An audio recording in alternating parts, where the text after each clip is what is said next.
Un vendredi soir de novembre, à Wall Street, la cloche de clôture a sonné comme d'habitude.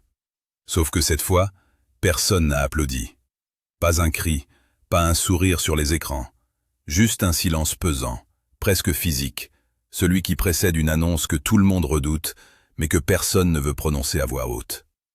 Sur les terminaux Bloomberg, les chiffres sont passés au vert pendant une fraction de seconde, puis se sont figés, comme si une main invisible avait appuyé sur pause pour l'ensemble du système financier mondial.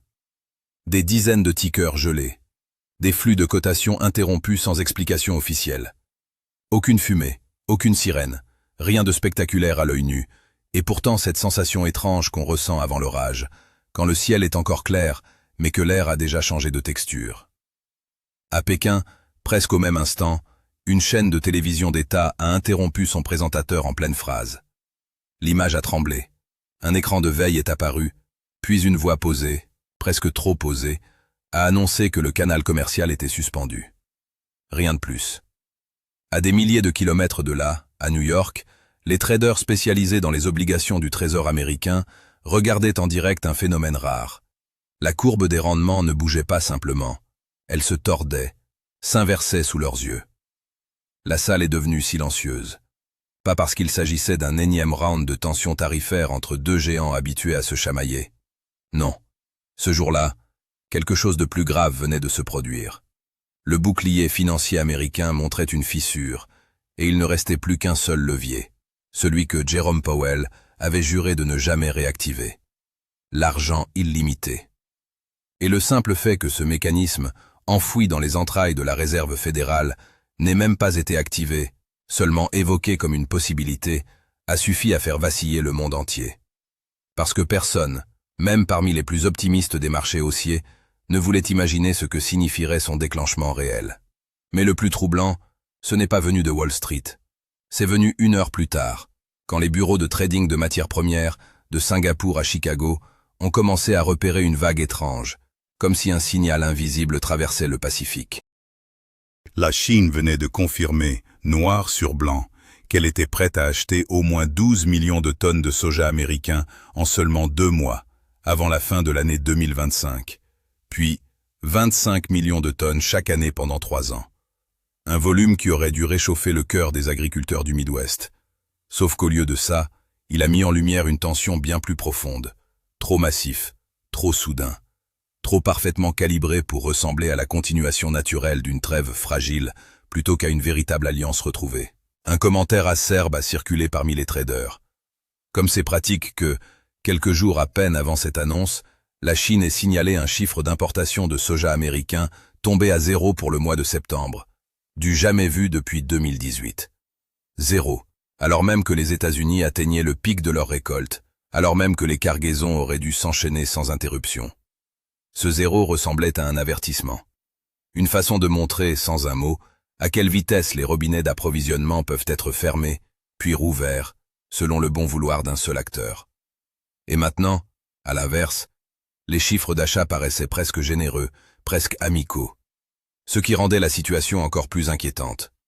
Un peu comme au théâtre, juste avant le dénouement, quand soudain les lumières s'intensifient trop, et que le spectateur comprend qu'il va se passer quelque chose, sans être préparé à l'encaisser. Les cartes de fret maritime montraient, elles, la disparition pure et simple de cargaisons de soja, des points vides là où des navires auraient dû apparaître, comme si des tonnages entiers de plusieurs milliers de tonnes s'étaient volatilisés dans la brume numérique. Certains ont parlé de bugs techniques, d'autres ont évoqué une redirection discrète des flux. Mais le simple fait qu'au cœur d'une tension mondiale aussi aiguë, la traçabilité de flux aussi colossaux disparaisse des radars, a laissé un arrière-goût glacé dans chaque conversation. Cette fois, rien ne ressemblait aux précédentes crises commerciales. Une interruption dans les données, ce n'est jamais anodin. C'est un signal muet. Quelqu'un ne veut pas que le monde voie où circule l'acier, le blé, les terres rares, le pétrole. Et pendant que certains s'interrogeaient sur l'état réel des canaux commerciaux, d'autres ont remarqué que la vraie bombe ne se cachait pas dans le soja, mais dans un paragraphe écrit en tout petits caractères, consacré aux métaux dits stratégiques. La Chine a accepté de suspendre, pour 1 an, le durcissement de ses licences d'exportation sur les minerais de terres rares et les aimants. Les États-Unis, en retour, ont accepté de repousser d'1 an l'entrée en vigueur d'une liste noire élargie, celle qui aurait pu frapper des milliers d'entreprises chinoises dès lors qu'un sous-traitant détenait ne serait-ce que 50% de participation dans une structure visée. Ce n'était pas un échange de confiance mutuelle. C'était un échange de vannes vitales entre deux économies.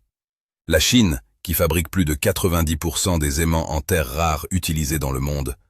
Les États-Unis, qui ne disposent que d'une seule mine en activité et d'une capacité de raffinage quasiment nulle. Une année de répit pour Pékin, c'est du temps gagné. Une année de répit pour Washington, c'est une simple bouffée d'air avant l'asphyxie. C'est précisément dans ce jeu de bascule que les analystes les plus attentifs ont perçu le glissement le plus dangereux. Sur le papier, cela ressemblait à une concession réciproque. Dans les faits, c'était une démonstration de force à sens unique. La Chine venait de prouver qu'elle pouvait actionner un levier et que le monde entier en ressentirait les effets non pas en quelques mois, mais en quelques jours à peine. Et ce levier, ce sont les aimants. Ceux qui font tourner les moteurs des voitures électriques, des drones, des missiles, des éoliennes, des industries entières du XXIe siècle. En septembre déjà, la Chine avait discrètement rappelé sa puissance. Les exportations d'aimants avaient chuté de 6,1% en un seul mois, et l'ensemble des exportations de produits liés aux terres rares s'était effondré de 31%. Il a suffi qu'elle évoque une pause dans le régime des licences pour que le marché relâche la pression, du moins en apparence. Mais était-ce un vrai soulagement ou simplement une inspiration silencieuse juste avant que la tempête ne frappe plus fort encore? Pendant ce temps, à l'autre bout de la planète, le Brésil consolidait sa position dominante dans les livraisons de soja. 80% de ses exportations partaient déjà vers la Chine, et pour le seul mois de septembre, 93% des cargaisons étaient réservées exclusivement à Pékin. Ce n'était plus une simple répartition de la demande, c'était la construction méthodique d'une dépendance dans laquelle la Chine trouve un intérêt évident à posséder une alternative crédible aux États-Unis. Et cette alternative grandit, se renforce, devient structurelle. Le taux de change favorable du réal, des conditions climatiques quasi idéales, l'extension continue des surfaces cultivées, tout cela transformait le soja brésilien en un actif stratégique dont Pékin n'avait, en réalité, aucune envie de se passer. Alors une question surgit, presque évidente, et pourtant dérangeante. Si le Brésil est un partenaire aussi avantageux pour la Chine, pourquoi Pékin annonce-t-il soudain des achats massifs aux États-Unis? Pourquoi maintenant, de manière aussi rapide et aussi théâtrale, précisément au moment où le dollar tremble et où la Réserve fédérale entr'ouvre la porte d'une liquidité potentiellement illimitée? C'est exactement à cet endroit que naissent les soupçons les plus troublants. Et si Pékin fabriquait une illusion de concession, précisément pour que Washington baisse sa garde, au moment même où son système financier traverse une tension interne silencieuse? Ou alors à l'inverse, peut-être que Washington cherche à démontrer sa force, à prouver qu'il peut garantir l'approvisionnement du marché, même quand ses partenaires historiques semblent s'en détourner. Personne ne détient la réponse. Mais une chose est certaine pour tous les observateurs. Les coïncidences sont bien trop propres, les chiffres bien trop réguliers, comme s'ils avaient été calibrés selon une formule que personne ne veut révéler.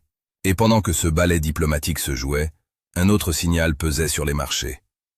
Aux États-Unis, le taux de chômage de longue durée, celui qui concerne les personnes sans emploi depuis plus de 27 semaines, a atteint son niveau le plus élevé depuis 2022. C'est un indicateur qui se trompe rarement. Il arrive discrètement, sans bruit, mais il annonce généralement l'orage. Quand ce chiffre grimpe, la consommation commence à s'effriter, les entreprises réduisent leurs investissements, et le marché perd confiance, même quand les rapports officiels paraissent encore neutres. C'est dans ce contexte que la Réserve fédérale a pris une décision que peu attendaient si tôt. Baisser son taux directeur d'un quart de point et mettre fin au programme de réduction de son bilan concernant les bons du Trésor. À première vue, un geste de soutien, mais en réalité, un aveu. Le système a besoin d'oxygène, sinon la tension pourrait littéralement déchirer les circuits de financement. Les banques ressentent un manque de réserve. Le recours aux guichets de pension repo augmente sensiblement. Ce n'est pas encore la panique, mais c'est ce moment précis où le silence lui-même devient un symptôme. Un mot important ici, avant d'aller plus loin dans ce qui, franchement, ne fait que commencer à se dévoiler. Si vous voulez comprendre ce qui se passe vraiment derrière ces annonces officielles, abonnez-vous et laissez un like. Cela permet à ce genre d'analyse d'exister et d'aller plus loin dans les mois qui viennent, parce que ce qui suit mérite d'être suivi de près. Pendant que les États-Unis et la Chine échangeaient des pauses sur leurs restrictions commerciales respectives, une nouvelle incertitude planait au-dessus des routes maritimes mondiales. L'administration américaine a accepté de suspendre pour 1 an de nouvelles taxes portuaires visant les navires liés à des intérêts chinois. En retour, Pékin a retiré ses propres mesures de rétorsion. Mais les experts en logistique le savent bien. Cela ne règle rien sur le fond. C'est simplement une soupape destinée à faire retomber la pression. Les droits de douane, eux, gigantesques, empilés sur plusieurs années, restent en place. Même une réduction partielle de 10 points de pourcentage ne change pas la réalité brutale. Les taxes actuelles demeurent bien supérieures à leur niveau d'avant les guerres commerciales. Et elles continuent de peser sur les prix. Des automobiles à l'électronique, du mobilier aux matériaux d'emballage. Chaque ajustement de ce mécanisme finit toujours par retomber, d'une manière ou d'une autre, dans le portefeuille du consommateur ordinaire. Du côté des producteurs agricoles américains, le tableau est tout autre. Les coûts de production prévisionnels des exploitations ne diminuent quasiment pas. Depuis plusieurs années déjà, ils stagnent sur un plateau qui ressemble à un sommet, mais qui ne redescend jamais vraiment. Les charges liées à la main-d'œuvre, aux équipements, aux engrais, restent élevées, tandis que les revenus progressent lentement et de façon inégale. Certes, les aides publiques atténuent le choc, mais atténuer n'est pas résoudre. Et chaque agriculteur du Midwest le sait au fond de lui. Si la Chine change d'avis demain sur ses achats supplémentaires de soja, le coup sera immédiat, brutal, sans préavis. Dans cette tension permanente, tous les éléments finissent par dessiner un même tableau. Les États-Unis tentent de maintenir un équilibre fragile entre politique monétaire, droits de douane et soutien aux agriculteurs. La Chine navigue entre sa dépendance stratégique aux ressources rares et la nécessité de calibrer ses importations céréalières. Les marchés, eux, réagissent au moindre mot, comme s'ils marchaient sur du verre. Et au-dessus de tout cela, plane cette pause d'1 an, qui pourrait devenir soit un simple report de la crise, soit la préparation silencieuse d'un affrontement bien plus sérieux encore. Et dans ce silence dense, une question centrale s'impose. Que se passe-t-il réellement derrière les portes closes de Washington et de Pékin? Pourquoi les signaux venus de marchés aussi différents s'alignent-ils avec une précision presque troublante? Pourquoi des navires disparaissent-ils des cartes de suivi? Pourquoi les aimants, ces composants invisibles qui font tourner l'économie de demain, sont-ils devenus une arme géopolitique à part entière? Pourquoi le marché obligataire raconte-t-il une histoire que même les analystes les plus expérimentés préfèrent taire? Il n'existe pas encore de réponse directe à ces questions. Mais chaque décision prise ces dernières semaines ressemble étrangement à une pièce d'un puzzle bien plus vaste, un puzzle sur le point de révéler sa forme complète. Et à mesure que l'on suit chaque variation de rendement obligataire, chaque communiqué venu de la Maison-Blanche, chaque nouvelle décision des autorités chinoises en matière de licence d'exportation, une évidence s'impose. La tension ne redescend pas. Elle grandit. Et elle ne se cache même plus vraiment. À peine la première vague de cette actualité avait-elle déferlé sur le monde, que l'on comprenait déjà qu'il ne s'agissait pas d'un simple accroc dans les circuits commerciaux ou d'une négociation diplomatique isolée. C'était le début visible d'une reconfiguration bien plus profonde. Trop de facteurs bougeaient en même temps, avec une synchronisation presque suspecte, comme si ce n'étaient plus 2 économies cherchant un compromis, mais 2 continents en train de préparer le terrain pour une nouvelle ère de rivalité. Dès l'instant où les navires ont disparu des cartes logistiques, un mouvement s'est déclenché sur les étages financiers de l'Europe et de l'Asie. Un mouvement que beaucoup ont décrit comme un repli vers des positions défensives. Les investisseurs se sont réfugiés dans des instruments à court terme. Les indicateurs de change se sont mis à trembler. Et les analystes eux-mêmes ont fini par admettre, presque à contre-cœur, que le modèle ne fonctionnait plus. Ce fameux modèle qui, pendant des décennies, promettait que la mondialisation stabilisait mécaniquement les marchés. Ce modèle craquait de toutes parts. Personne n'osait dire ouvertement qu'il s'agissait de la fin d'une architecture financière tout entière. Mais chaque regard échangé, chaque silence prolongé à l'antenne, chaque commentaire glissé dans les couloirs, suggérait précisément cela. L'attention mondiale a progressivement quitté les contrats de soja et les aimants en terres rares pour se porter sur autre chose. Une étrange série d'événements dans le secteur énergétique. En parallèle des manœuvres commerciales, les tensions sur les livraisons de gaz naturel liquéfié ont commencé à s'intensifier. Plusieurs grands opérateurs de fret ont annoncé, presque simultanément, une hausse soudaine de leurs primes d'assurance pour les routes maritimes traversant le Pacifique. Officiellement, à cause d'un profil de risque jugé plus élevé. Officieusement, parce que personne ne voulait se retrouver otage d'une situation où un simple levier politique pourrait faire varier du jour au lendemain le coût du carburant pour la moitié de la planète. Sur les terminaux du Pacifique, les files d'attente de pétroliers se sont allongées de manière inattendue, alors même que la demande semblait stable. Or, si la demande ne change pas et que les files s'allongent quand même, c'est que quelque chose d'autre est en train de bouger. Les règles du jeu, les anticipations, les prévisions elles-mêmes. Peut-être que certains acteurs avaient déjà connaissance d'une redistribution imminente des flux énergétiques, ou se préparaient à un événement bien plus vaste que ces simples pauses annoncées sur les licences d'exportation. Tout cela se déroulait sur fond d'une rumeur persistante. Dans les entrailles de plusieurs grandes entreprises américaines et européennes, des rapports internes confidentiels auraient commencé à circuler, envisageant des scénarios de double rupture. Le premier scénario évoquait un possible isolement des chaînes d'approvisionnement en composants technologiques de pointe vis-à-vis de la Chine.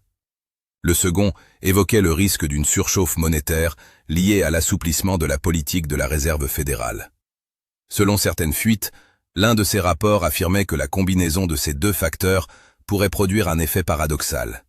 Les biens deviendraient plus chers, non pas parce qu'ils viendraient à manquer, mais parce qu'ils deviendraient de plus en plus difficiles à transporter. Comme si la chaîne logistique mondiale se transformait peu à peu en un labyrinthe où chaque étape exigerait toujours davantage de ressources. Et une question demeure suspendue dans l'air. Pourquoi précisément maintenant, ces grandes entreprises se mettent-elles à modéliser de tels scénarios? Qu'ont-elles observé dans le comportement des marchés qui justifie une telle prudence? Pendant que cette question restait sans réponse claire, la Chine a fait un mouvement inattendu. Elle a élargi ses programmes internes de subventions destinés au raffinage des métaux rares, officiellement pour soutenir son industrie nationale. Mais en coulisses, les analystes y ont vu la préparation d'une éventuelle nouvelle phase de pression. Si la Chine développe déjà ses capacités avant même la fin de la pause négociée, cela signifie qu'elle construit les fondations d'une manœuvre susceptible de redessiner la structure entière du marché mondial. Que se passerait-il si, à un moment donné, Pékin décidait non pas de restreindre ses licences, mais de rediriger l'essentiel de ses composants stratégiques vers son propre secteur technologique? Que deviendraient les constructeurs mondiaux de véhicules électriques, de drones, d'équipements médicaux, si les aimants indispensables à chaque moteur venaient soudain à manquer, non pas à cause d'une décision politique explicite, mais simplement parce que la Chine elle-même en consommerait davantage? Et de là surgit une pensée encore plus dérangeante. Et si les deux puissances préparaient, chacune de leur côté, de nouveaux systèmes d'autonomie? Les États-Unis, en renforçant leurs exportations agricoles et en réorganisant leur politique monétaire. La Chine, en verrouillant son contrôle sur les matériaux stratégiques. Même si ce mot n'est jamais prononcé publiquement, même si personne n'ose parler ouvertement de découplage, les faits eux-mêmes commencent à dessiner une image où chaque acteur réduit méthodiquement sa propre vulnérabilité. Et quand l'un réduit sa dépendance, l'autre finit inévitablement par faire de même. Ce processus ne peut être arrêté par un seul accord, une seule pause, un seul communiqué de presse. C'est précisément à ce moment que surgit un troisième élément, discret, mais d'une importance considérable. Les transactions anonymes sur les bourses de matières premières. En quelques semaines à peine, leur nombre a explosé. Pas seulement en quantité, elles sont devenues plus massives, plus précises, comme si quelqu'un, quelque part, achetait par avance des ressources destinées à devenir demain des instruments de pression. Le blé, le maïs, l'aluminium, le lithium. Toutes ces positions ont commencé à croître d'une manière qui ne correspond pas au cycle saisonnier habituel, mais qui ressemble plutôt à ce que l'on observe uniquement pendant les périodes de bascule géopolitique majeure. Pourquoi ce comportement? Qu'est-ce qui a poussé certains investisseurs à renforcer aussi préventivement leur position? D'où vient cette conviction que ce qui s'annonce n'est pas une simple fluctuation, mais un basculement systémique? Et ici, une question s'adresse directement à vous. Ressentez-vous, vous aussi, cette structure sous-jacente des événements? Comprenez-vous pourquoi les marchés sont à ce point sous tension? Écrivez en commentaire ce que, selon vous, cache réellement cette cascade de décisions. Vos réactions nous aident à orienter les prochaines analyses. Et n'oubliez pas de vous abonner et de laisser un like. Cela rend ce travail plus visible et nous permet de continuer ces enquêtes approfondies sur l'économie mondiale. Pendant ce temps, dans les coulisses du secteur agricole américain, une autre préoccupation, purement infrastructurelle celle-ci, prenait de l'ampleur. Les systèmes fluviaux, qui servent depuis des décennies d'artères vitales pour l'exportation des céréales, ont de nouveau connu une baisse du niveau des eaux. Cycle climatique, coïncidence ou simple hasard de calendrier? Difficile à dire. Mais cette baisse est survenue précisément au moment où la Chine annonçait ses achats massifs. Si le niveau des eaux continue de chuter, la logistique américaine pourrait se retrouver sous pression, et même les contrats les plus ambitieux risqueraient alors de ne pas pouvoir être honorés dans les délais. Les États-Unis se retrouveraient ainsi engagés sur des volumes qu'ils pourraient être physiquement incapables de livrer à temps. Simple hasard du calendrier ou pression des circonstances? Pendant ce temps, à l'intérieur même de la Chine et des États-Unis, les tensions internes s'accumulent. En Chine, la nécessité d'équilibrer consommation intérieure et exportation, de maintenir les indicateurs industriels tout en réduisant la dépendance aux composants étrangers. Aux États-Unis, des données faibles sur le marché du travail, une dette des ménages en hausse constante et une incertitude persistante autour de la politique de la Réserve fédérale.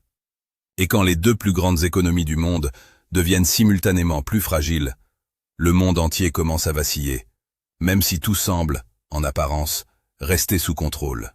Le moment le plus dangereux survient précisément lorsque les deux camps affichent un calme apparent, tout en se préparant, en réalité, à la tempête.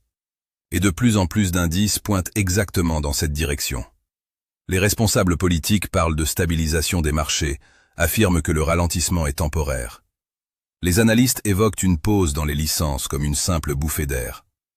Mais en y regardant de plus près, on a l'impression que personne, en réalité, ne respire tranquillement. On sent que chacun attend le prochain mouvement de l'autre. On sent que le monde se tient au bord d'une nouvelle phase de pression économique, une phase qui ne sera ni bruyante, ni brutale, mais lente, visqueuse, prolongée. Et c'est précisément cela qui devrait nous inquiéter le plus, parce que les crises silencieuses sont souvent les plus destructrices. Alors la vraie question se pose, que se passera-t-il quand cette pause d'un an touchera à sa fin? Que se passera-t-il quand la Chine pourra de nouveau actionner à sa guise le levier des approvisionnements? Que se passera-t-il quand les États-Unis se retrouveront face à un dilemme impossible? Soutenir les marchés avec de l'argent bon marché ou combattre une inflation qui pourrait déjà être hors de contrôle? Comment réagiront les géants des matières premières? Comment réagiront les fonds qui, silencieusement, se préparent déjà au pire scénario? Et si tout ce que nous observons aujourd'hui n'était que les prémices d'un affrontement de plusieurs années, où chaque cargaison, chaque indice, chaque tonne de matières premières deviendrait une pièce d'un immense marchandage géopolitique? Mais les réponses à ces questions, aussi précisément qu'on essaie de les anticiper, se révèlent toujours plus profondes qu'on ne l'imagine. Le monde est entré dans une époque où les événements uniques n'existent plus isolément, où chaque fracture géopolitique en déclenche inévitablement une autre, où tout changement de stratégie commerciale se transforme en onde de choc financière, où des données considérées hier encore comme de simples routines deviennent aujourd'hui des éléments à part entière du renseignement stratégique. Ce que nous avons observé lors de la première semaine suivant l'annonce de cette pause n'était pas une réaction ponctuelle des marchés, mais bien le symptôme d'un processus beaucoup plus vaste. Une redistribution progressive du pouvoir mondial, étalée dans le temps. Dans cette dynamique, des facteurs qui semblaient secondaires commencent à jouer un rôle de véritable point de gravité. Observez la vitesse à laquelle les décisions sont désormais prises. Il y a encore peu, on considérait que les marchés réagissaient vite, mais que les régulateurs, eux, avançaient lentement. Aujourd'hui, les États eux-mêmes agissent comme s'ils craignaient de rater un tournant décisif. Les États-Unis accélèrent la constitution de réserves stratégiques en matériaux critiques. La Chine multiplie les audits urgents de ses propres capacités d'extraction. L'Europe se met précipitamment à élaborer des programmes visant à stimuler des sources d'approvisionnement alternatives. Même les pays habituellement neutres réajustent aujourd'hui leur stratégie, conscient que si une tempête technologique venait à éclater demain, chaque semaine perdue pourrait compter double. Et pendant que tous les regards restent braqués sur Washington et Pékin, des mouvements plus discrets s'opèrent ailleurs. En Afrique, plusieurs pays commencent à revoir les conditions d'exploitation de leurs gisements de terres rares, y voyant une opportunité inédite de s'imposer sur la scène mondiale, précisément au moment où les deux géants se neutralisent mutuellement. En Amérique du Sud, les contrats d'exportation céréalière sont réexaminés, et selon des informations circulant discrètement, certaines entreprises envisageraient déjà des mécanismes destinés à absorber un choc de marché imprévu, au cas où les volumes d'achats chinois redeviendraient instables du jour au lendemain. L'Inde, de son côté, renforce ses propres chaînes d'approvisionnement électronique, cherchant à exploiter la fenêtre d'opportunité qui s'ouvre lorsque deux superpuissances se retrouvent en équilibre précaire l'une face à l'autre. Mais tout cela ne représente que la surface visible. L'essentiel se révèle plus bas, là où les décisions se prennent loin des regards, là où chaque mot prononcé peut faire basculer des milliards, là où ce qui se lit entre les lignes ne figurera jamais dans un communiqué officiel. Et c'est précisément là qu'apparaît le détail le plus troublant. La Chine et les États-Unis renforcent, simultanément et discrètement, leur contrôle interne sur les flux de capitaux. Les Américains misent sur la stabilité du financement et sur la gestion du bilan de la Banque centrale. La Chine, elle, mise sur le contrôle du raffinage des matériaux stratégiques et sur la régulation de ses canaux de devises. Cela ne trompe pas. Les deux puissances savent parfaitement que si une tempête approche, elle ne sera pas simplement commerciale, elle sera structurelle, capable d'ébranler jusqu'au fondement même de la division internationale du travail. En rassemblant tous ces éléments en une seule image, on obtient une séquence inquiétante, mais loin d'être due au hasard. D'abord, une perturbation des indicateurs commerciaux. Ensuite, la disparition des données logistiques. Puis une série de décisions concernant des pauses temporaires sur les licences d'exportation. Ensuite, des achats discrets de matériaux sur les marchés à terme. Puis une montée des tensions dans le secteur énergétique. Et enfin, un renforcement des mesures de stabilisation financière interne, de chaque côté du Pacifique. Rien de tout cela n'est le fruit d'impulsions isolées. C'est une chaîne, où chaque maillon amplifie la portée du suivant. Et si cette chaîne progresse réellement vers un affrontement plus large, alors le monde s'approche d'un point où le commerce extérieur cessera d'être un gage de stabilité pour devenir tout simplement un champ de bataille. Cette réalité transparaît de manière particulièrement nette dans les réactions des grandes places financières. Les traders londoniens signalent un net désintérêt pour les produits dérivés à long terme. Les fonds asiatiques affichent une hausse rapide de leur ratio de couverture. Les fonds spéculatifs libellés en dollars montrent, eux, une activité inhabituelle chez ceux qui achètent des instruments de protection contre l'inflation, et cela sur plusieurs années à l'avance. Ce n'est pas de la panique, c'est de la préparation, silencieuse, méthodique, rationnelle, mais qui en dit finalement bien plus long que n'importe quelle déclaration politique officielle. Et c'est ici que surgit la question la plus lourde de toutes. Le monde peut-il encore fonctionner comme un seul organisme économique, alors que deux de ses composantes essentielles semblent chercher, de manière de plus en plus assumée, leur propre autonomie totale? Écrivez en commentaire où, selon vous, tout cela va mener. Et abonnez-vous, parce qu'à partir d'ici, tout ne fait que devenir plus sérieux. Reste une dernière chose que personne, pour l'instant, n'ose formuler complètement. Cette pause d'un an, cette trêve fragile entre Washington et Pékin, ressemble à un compte à rebours plus qu'à un accord durable. Elle donne aux deux puissances le temps de se préparer, de renforcer leurs stocks stratégiques, de tester la solidité de leur propre système, avant peut-être de rouvrir des hostilités sous une forme différente, plus discrète, plus structurelle, plus difficile à désamorcer par une simple négociation de couloir. Les fermiers du Midwest continuent d'attendre leur paiement. Les cargos continuent de traverser, ou de disparaître, des océans surveillés de près par des satellites dont les données, elles aussi, deviennent des enjeux stratégiques. Les aimants continuent de sortir des usines chinoises, au compte-gouttes, comme un robinet que l'on peut refermer à tout instant. Et pendant ce temps, les marchés obligataires continuent d'envoyer des signaux que peu de monde veut interpréter à voix haute.